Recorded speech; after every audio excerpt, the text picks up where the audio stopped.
Look, I opened this jar of rotten baby food, and well, a butterfly came out. Wow. Well, maybe. I mean, like, regardless if it happened or not.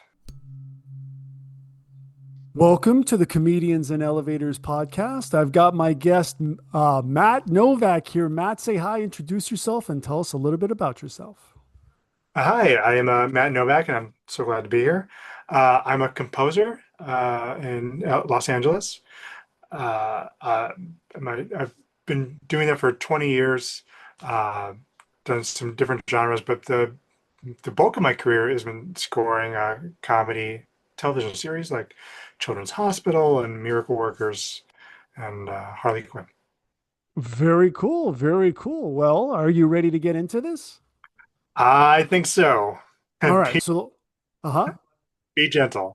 I'll j- I'll be gentle, but it's gonna punch. So it's gonna be one of those. You'll see it coming. You got to dodge and weave. So Oh, let's get started. God. All right. Listen, to my regular listeners, I know you don't like when at the beginning of these conversations I ask you to subscribe. None of us like it. I don't like saying it. I don't like it being in here. But it's frustrating. You know what else is frustrating? It's also frustrating when I look in the back end of the YouTube channel and I see that 56% of you that watch frequently haven't yet subscribed. And I know this because I see it in the comments section. You say things like, I didn't know I didn't subscribe. And that's actually what fuels the show. Basically, it's like you're making a donation to the show. So that's why I ask all the time, because it enables us to build and build and build. And we're going for the long term here. Hit the subscribe button and we'll continue to build this show for you. That's my promise. Thank you to all you guys that do subscribe. It means the world to me. So the main point of the podcast is to compare and contrast the comic versus the comedian. So I define the comic as any person telling funny jokes versus the comedian who's a funny person telling any jokes. So Matt, would you agree that you start as a comic and evolve into a comedian? That sounds about right. Uh, I am neither of those things, but I think I'm a comedy helper. But Okay. I've seen shows I've worked on like evolve over time, especially like Children's Hospital, like going 7 seasons. That show evolved, so I can kind of see. But I can see someone starting off simple and just building out their set if they're a stand-up or a writer or just kind of doing their reps. Not unlike being a musician or a composer. You just evolve into a more um, I don't know. Elite version of Yeah. yourself. I've struggling with the better word, but Yeah, no, that's a good word. I mean, I'm gonna throw another one in soon to replace elite, maybe, but it should fit. So, first question about the role of persona in comedy. How much of the comedian's voice is a character versus their real self? well, I think having working on shows and knowing some of the actors who play the characters, knowing some of them personally, like I'll see them in real life, work with them, but then also see the characters they play, and I could see that even though they're playing a different character, I could still see elements of the the real person in there. So I think audiences can tell when a funny person, a comic or a comedian is being genuine or not. Hmm. So I think it's almost like a bit of both. Like you can play a character, but you have to if you can put some of yourself in it, great, or at least kind of bring some genuine energy to it. I think that will help the audience, at So, least for the things I've worked on. sure. So, does authenticity really matter, or is illusion part of the magic? Ooh, it's a bit of both. Because it's interesting because my main, there are different styles of comedy that you can write music for. My main has been absurdist comedies. So Okay. um, the comedy comes out of characters really believing that a silly situation is real, like really kind Hmm. of buy it. So like you get the authenticity that way. Um, they're not commenting like, "Oh, this weird thing is happening." I mean, I guess they could. The comedy can, but and then me as a composer, most of the time, 95% of the time, I'm scoring it straight. I'm scoring it as if the character believes it. And Right. that's where the comedy comes out of. They're not like in that situation, they're not like telling jokes. I mean, they're like jokey moments and jokey lines. But if I were to play it humorously, like with plucky strings or something, it would actually like take it would take the seriousness of the situation out of the scene, which would then in turn take the comedy away, because like we want to play the fact that the characters really believe that a comedic situation is really happening. So that's, yeah, I think just authenticity is important in that sense. Because I think authenticity is more relatable. Even if you're doing something silly or a silly situation, So, something, yeah. so what I'm trying to figure out when the two different versions of the score that you're composing. So it sounds like the first one, comedian, it's pretty much how I defined it. And it makes sense in my mind how you described it. But the other version, I want to apply it to the definition of the comic, but I'm not sure if it aligns because you're actually now making the music funny, but you're also saying that the performer is also trying to be funny. Is that correct? Yeah, that's a good question. I never thought of that before. I think so with like if I'm running like a funny cue, plucky, quirky strings, um, it's usually because the comic would want a little bit of help. Like just tell it because you're kind of telling the audience that this is funny. I'm I thinking see. back. That's a great example. You're accentuating the comic's inability to actually find the funny in what he's doing. Is that correct? Yeah, exactly. And I think now I'm thinking back to when I did additional music on How to Be a Latin Lover, and I wrote a few of those kind of just plucky comedic cues, and they're always for, I think they're always for the lead character, Maximo, just sneaking around, being silly. So like, okay, the character's being silly, we can be silly, we can tell the audience it's okay to be silly. So I have a question. Are you're obviously writing that after it's been performed, I Mhm. assume, right? So Yes. then after you do that, does the actor perform again in from the perspective of the sounds you made? No, it's we're Okay. I'm scoring to the final picture. If anything, they may. I don't know if this has ever happened, but they could. I'm sure they've done multiple takes of whatever scene I'm scoring, so maybe they can swap out another take if it could work better. But I don't think that's ever.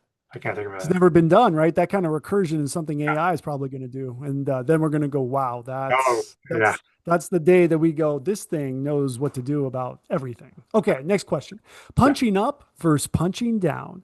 Where do comics versus comedians stand on this? So let me put it in some historical context. Did a jealous medieval prince become the first comedian by killing the court jester? Wow. Well, maybe. I mean, like, regardless if it happened or not, they're either the first comedian, the first one to punch down, or the first critic, right? That didn't like that someone punched up to them, and they're like, "We didn't like that. It's a terrible joke." And And, give and it they took credit. and they took his job basically, right? Exactly. Now Cancel them. that's where I'm coming up with the elite, right? Because he created the elite quality, I would say, if this ever happened. Of course, we don't know. So Right. is the audience agreement with the comedian a form of permission or alignment? Ooh. I guess it depends where comic comedian, started. If they started in a place that the audience can relate to, um, then it would start as alignment, but maybe their jokes evolved to a place of permission. Mhm. It's both. The answer is both. But yeah, maybe. I don't know. All right, that works. Okay. Cultural translation of comedy. How do jokes that work in one country bomb in another? Well, I think it depends on how um, specific to a country or culture the original joke is.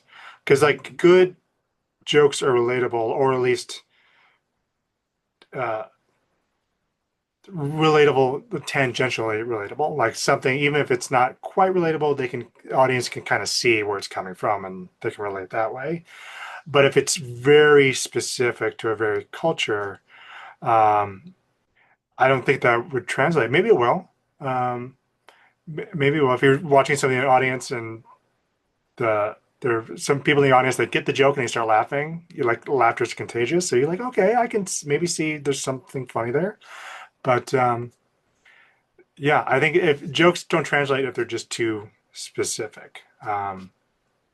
So And would even you like say the stuff. comics? Would you say the comics are more universal while comedians are more culturally specific? Hmm. Hmm. How would we reverse that? I would say comics would be more culturally specific, but then the uh, comedian can evolve in a way to make their comedy universal, I would think. Yeah, definitely. I mean, there's this I'd argue that once you evolve into a comedian from a comic, you want to go back to the comic and do it all over again and have this kind of Hmm. recursion, right? And evolve into other scalar fields. Okay. So Okay. crowd work versus crafted work. If a comic riffs like an influencer, uh, for example, in the comments section, and a comedian performs like in reaction videos, where's the sweet spot? Oh, I have to say I'm not an I don't know. I'm not an expert in I'm not an expert in that. I would say Sure. um, being as a musician, like doing like improv comedy or improv music, it's just like if you're playing something structured, you still want to be able to kind of be flexible, especially if you're playing like jazz or something. I don't know who's heckling a jazz player, but maybe.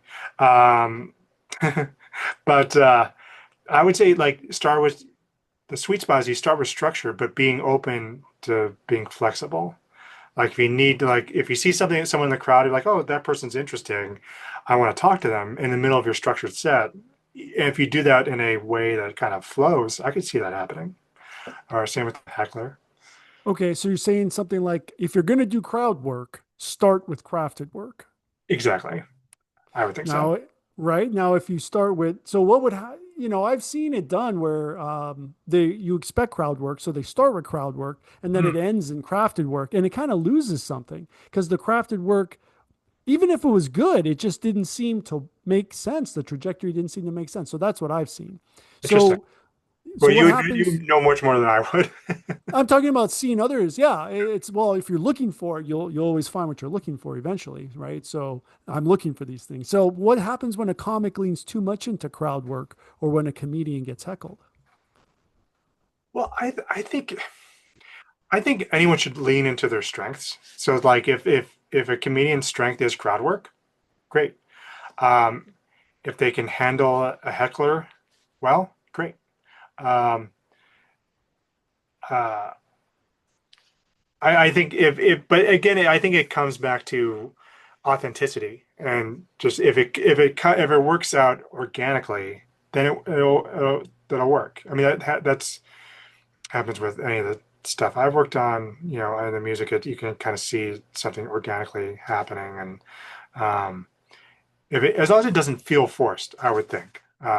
Again, not an expert, but I mean, that's just Well, I guess I'm an audience. I'm a comedy helper, but I also really am the audience too.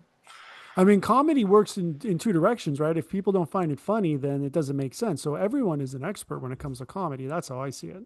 That's a good point. So, yeah, advertising and self promotion. Who advertises themselves more? The comic, the comedian, or the magician? You know that place where you're not conscious and you're not sleeping either? That's your power bill to the electric company. Right here. I want us to be here with free energy, where the Wardenclyffe Tower meets the Eiffel Tower. But that's not where we are. We are here, where you've got the utility, then you've got residential solar. Between these two, we know which one saves you money. This is where we can go in the meantime. But this is where I want us to be now, and this can be done now. So let me deputize you to represent DOSE, Department of Solar Efficiency, and let's get on the podcast and get the message out today. See you soon. You know, I was thinking about this question. Maybe just anecdotally, uh, on like online and on Reddit, I see so many more magician clips, and I think it's like, oh, look at this amazing trick. How do they do that? And I think that's like how it goes viral. So I just totally anecdotally have no idea, but I feel like the magician does that. But also like um, it's such a visual medium too. You know, it's like it's visual and uh, you know oral. There's a speech component to it too. So it's like there's a performance and also a visual performance. So I think that's um, it's more promotive. Just like I could see more self promotion that way. You know, just they're just kind of getting out there more. Um, Yeah, there's definitely but something there with the magician having that visual quality because, yeah, before stand up took off, we'll say in the 80s, there was a lot of audio recordings of stand up comedy, right? And that's how you can listen to it at home. And that made sense. It worked. You even do it now. You hear only the jokes, you never see, even though you know the comedian. So is self but promotion seen as selling out or is it Beady, necessary beady, for beady, beady. survival? um, just go back. I just remembered one of my friends, one of my frequent bosses, David Wayne, is both a comedian, writer, and performer, and a magician. Okay. So like now I'm thinking back, I need to look up how he's promoting himself. Anyway, um, promotion is necessary for any artist, any comedians, magicians, composers, actors. It is necessary because we have to get ourselves out there. That's how we grow an audience. Um, that's how we have to help promote whatever thing we're working on, get that out there. It's how we find more work. Um, posting clips online of my music. It's like so someone like a potential client could go there and just like look, listen to my music, watch scenes of things I've scored, and then decide they want to contact me to do some work together, or vice versa. I can contact them. It's like, hey, check out my work. Yep. But yeah, I think it's crucial. Um, and then you asked about selling out. Is it necessary for survival or Oh, is it? well, how are we defining survival? I think survival paying the bills, maybe. Uh, I don't think I don't think it's necessarily for the survival of your career. In fact, it could hurt your career if you're. And I view as selling out as, if the art changing with the promotion, or Okay. like if you're getting like an endorsement deal for something, and then the art, the music, the comedy routine noticeably changes with that endorsement deal. Yeah, Hmm. it's like if as long as you can kind of be your true self, Yeah. um, I think but it's like it's a sliding scale too. Yeah, I could see that. I've definitely, you watch YouTubers that are starting out and then they get a little success and they get addicted to the money. It's survival money, right? And then to maintain, they start advertising certain things and it changes what they're doing, right? It's not just they throw a clip in there. That's really fundamentally changes it. So Yeah, that I would exactly. say is an example of selling out, right? And then, it's something just Yeah, to consider. I'm Uh-huh. sorry. No, I was just Yeah, thinking go about ahead. too, like one of my favorite podcasts, the Filmcast. They talk about how they do advertising, but like they talk about they don't do advertise. They don't advertise things that they personally don't believe in. They'll like so they can because they're you're advertising something, you're putting your stamp on it, and then that's fine because that's part of the job.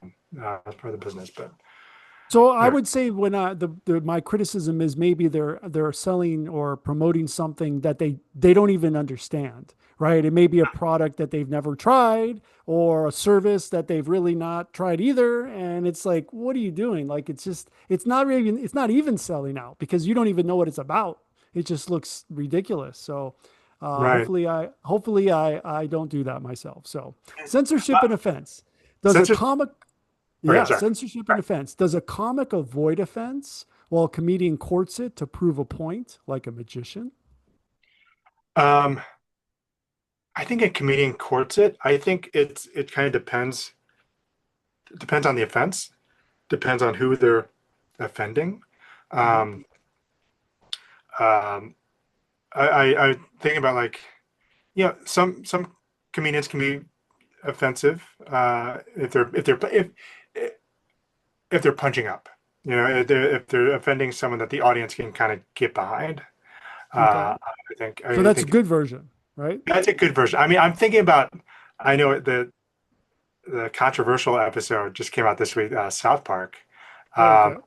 they just they early on made it their goal to like just offend everyone. Right. So like they're so it's but they but that's they made it their brand, and I think I haven't watched for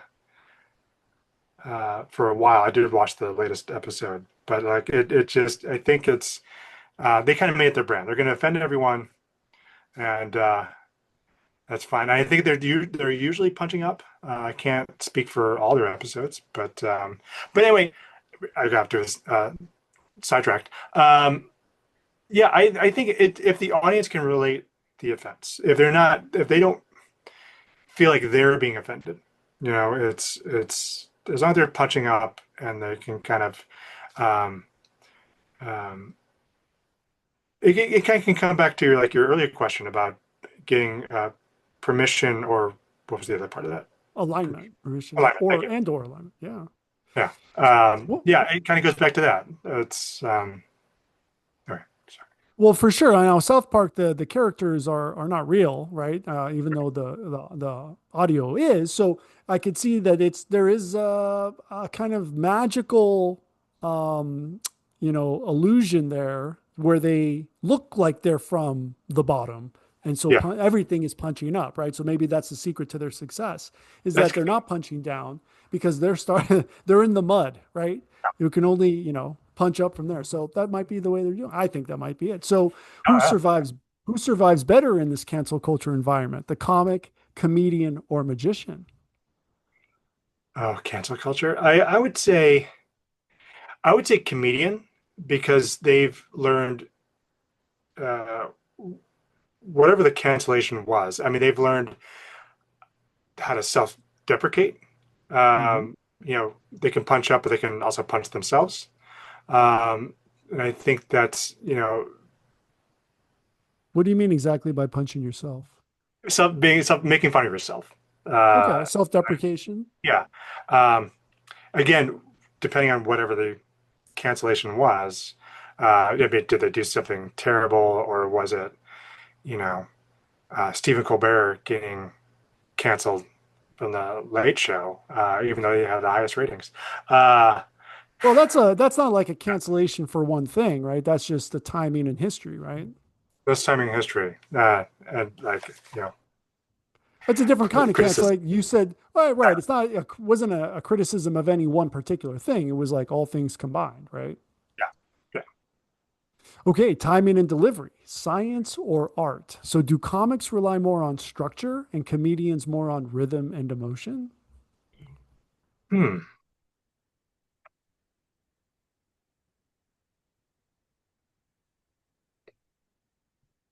I think a good comedian does both.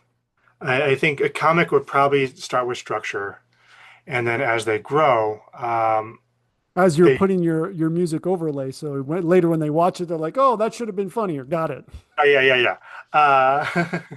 Like, no, I'm playing this scene serious. Why is there funny music over me? But I think start with structure, and then you inject emotion and rhythm to it. And I think that also comes with practice.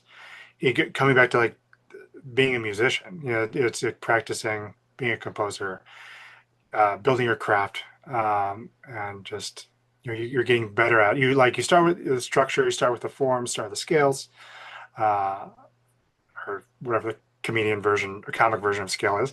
I guess doing open mic nights. Anyway, keep going in tangents. I apologize. No, when you say scale, are you referring to repetition or a structure? Both. Okay. Scale would be repetition. But then, when you're writing music or playing music, you need to know what key you're in, what scale you're using, Mhm. because it can change what chords you're playing. So I Now, think, I would argue that the comic doesn't have that, and that's exactly what the comedian has evolved into. That okay, they have found a key, and so the comic may have chords, which of course you come. I mean, I guess if we're going to use this music analogy, I would argue you should probably get the chord after you find the key, but you could tell me otherwise. Is that possible? uh, that's true. I mean, you definitely learn the keys and the scales first, and then you learn what chord progressions fit those scales depending on what style of music you're playing. Um, So that's a what good way. do you ever have you ever worked the other way around, especially if you're trying to, do some audio on top of their joke, right? Aren't you maybe just finding a chord and then maybe finding the key later? That's a good point. No, I usually do. Yeah, I'll find the right chord because chords where the emotion is. Right. Scales by themselves don't really have emotions. I guess minor scales do, but or diminished scales.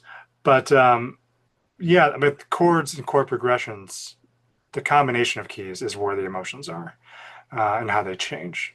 The combination of keys. So you're saying there's different keys? Or I meant combination of notes. I'm sorry. I'm not.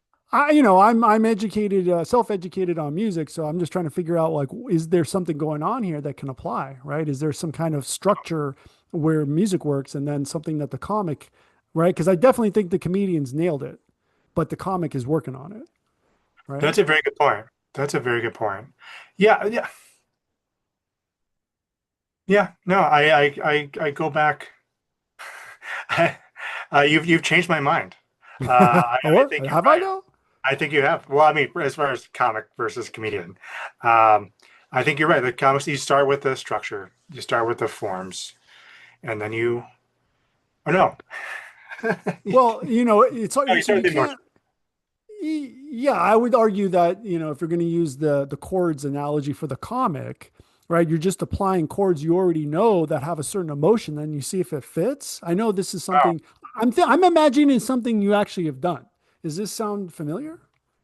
uh, it's not something I've ever actually done. I do know um, a couple piano players who have done like live scoring of improv Hmm. shows. Which would be, I mean, isn't that how they would do it? Is they have to have that chord ready to go? Yeah, well, it's like it was have to be amazing piano player, which I am not. I started as a percussionist. Um, I do have a keyboard sitting in front of me, which is probably why I said keys instead of notes. But uh, yeah, I totally lost my train of thought.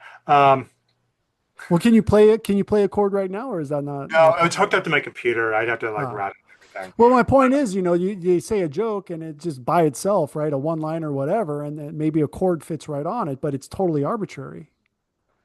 Well, that's the interesting thing about adding music to anything, any comedy, any show, dramatic, documentary. Music has the ability to change. It can. Our goal is to enhance the emotion on the screen, but we also have the ability to change the emotion. So, like, Right. if you tell a joke, and instead of playing something humorous, I play something scary or sad, I'm commenting on that joke in a way. It may not be right, but we could change the music has the ability to kind of change the emotion, which we Mm. never really do because that we would not be doing our jobs unless that's part of the joke. Um, but Which I don't think have. It sounds like you haven't experienced that actual situation. it, that specific situation, no. I have written some things where the score would became part of the joke, and um, Well, that would be it, wouldn't it? yeah, it would be, but like the score is the joke, but Oh, it's you more started just with like, the. yeah, scoring a funny scene in a different way. That you like, there's like uh, So there if was this I understand correctly, you had a score that was funny and you found the jokes that fit. no, it was something that a scene. I'm not gonna say what it was, but a scene that I thought was really funny without music. Okay. I still to this day think it's funnier without music, but But your um, job's to have the music, right? So you got exactly. to do. I kind of made an I kind of made an argument, uh, and they wanted something like kind of big and bombastic, which they were going to play as score, but in the distance. So it's like almost like a fourth wall breaking thing, Mm, where something was happening off screen. So they wanted the off screen thing being the thing that was scored, got and it. not So the is it thing. was that a transition or it's just like split screen space thing? It's like a split screen space thing, except you don't see the other screen. Right. It's just off camera. I mean, that And couldn't have been more than 10 seconds, I can imagine. Is oh, that it was like was a minute long scene. wow. Okay. Yeah. So that's pretty interesting actually. That's hard. So was it well received? Like could the audience keep that in their mind? I think so. Okay. I think so. I didn't see anybody complaining about it, so that's They'd be too confused. They wouldn't even know how to describe it. They're like, I don't know what happened.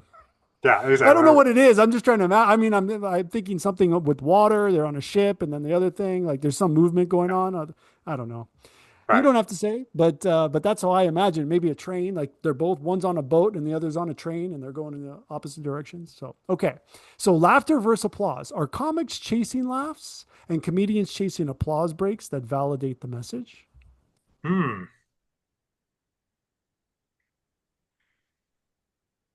Yes, I'd agree with that. But I would also add to that, I think comedians are chasing both.